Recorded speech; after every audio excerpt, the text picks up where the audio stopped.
Well, how's everyone doing today?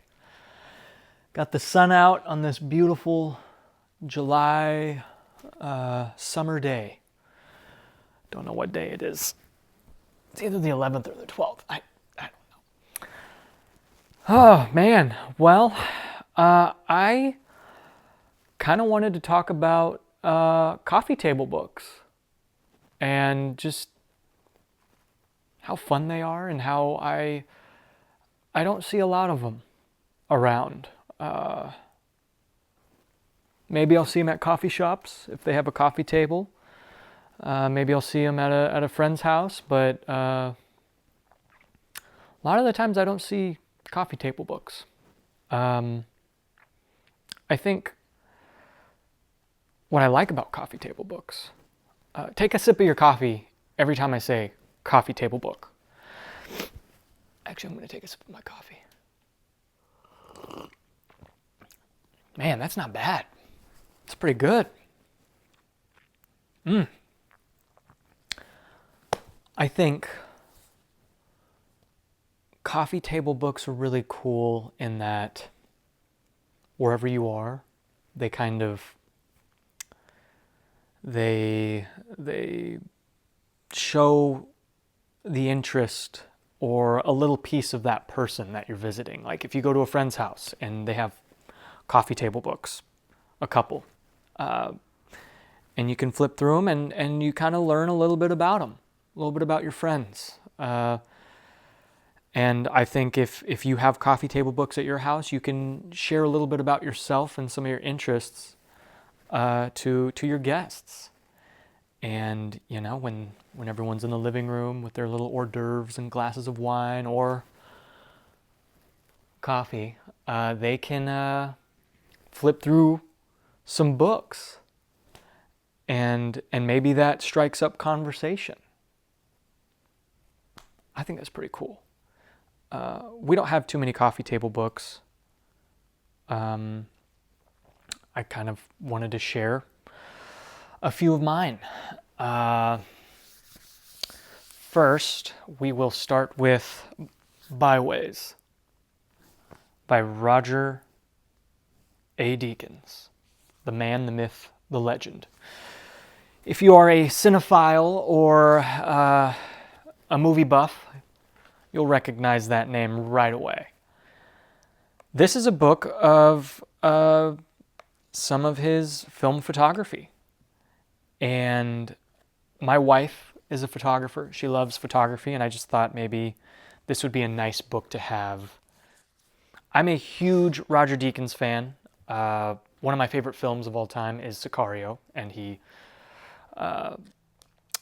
was director of photography for that. And Denis Villeneuve is my favorite filmmaker, and I love that film. Blade Runner 2049. And yeah, I just think this book is great because it just shows another side of him that a lot of people don't know about. And yeah, my wife and I are artists, and we are excited to see any bit of inspiration.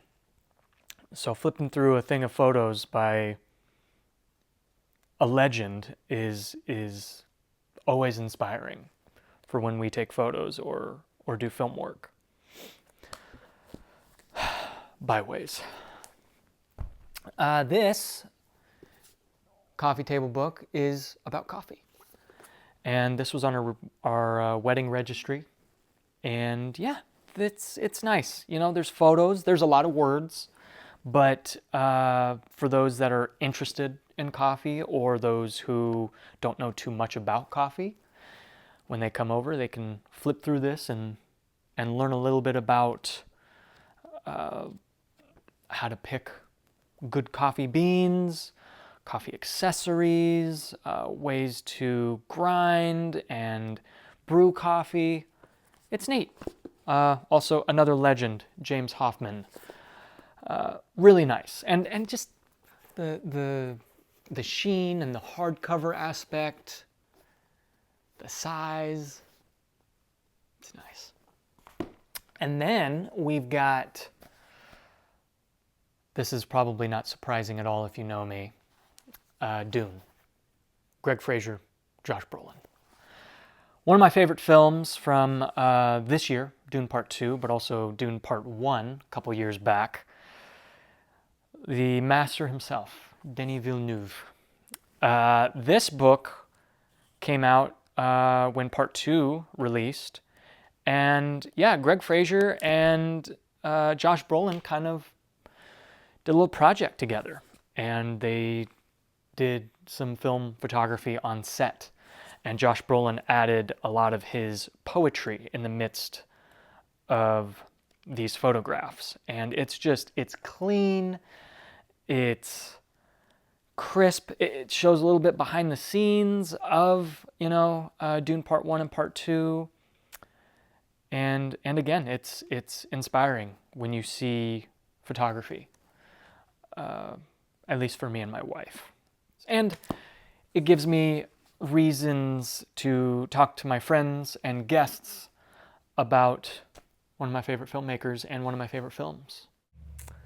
And if you've been following my channel long enough, this is no surprise. Wheel of Time. Last March, when I first started Eye of the World, I went ahead and bought this. I don't know why. Impulsively, I love picture books. I'm like, hey, we'll have a coffee table eventually when we get our own place. And I think this would be fun because it strikes up a conversation. And it shows and has a lot of in-depth history and just kind of concise, organized history and lore of Wheel of Time through this book. And I think it's the first 6 books. So no spoilers after the fact. I haven't really looked through this as much, only for the pictures, just because I don't want any potential spoilers or really even to kind of get a different visual than what I already have in my head of certain characters and creatures. Although you can definitely tell looking through this artwork that it is definitely from the 90s, which I like. It shows just how art travels with time. No pun intended, Wheel of Time, baby. But yeah, my wife hates this book. She puts this, maybe not hates it, but she puts this at the very bottom of the coffee table book stack. When you're at a house, you're a guest somewhere, when you're hosting, what kind of books do you put on your coffee table? When you're a guest, what kind of books do you look for or reach for, or just look at the cover and avoid? Curious. Let's have a discussion about it. I've got a couple big projects coming up, a couple book reviews. I finished Jaws, so I'll have a book review on that, and I'm almost done with Misery by Stephen King. Have a book review on that, and then thank you for hanging out and stopping by. It's as always, it just means a lot that you just take your time to hang out with me. Maybe you get a cup of coffee with me in the morning and just kind of put me on in the background, and I'm honored to be a part of your morning.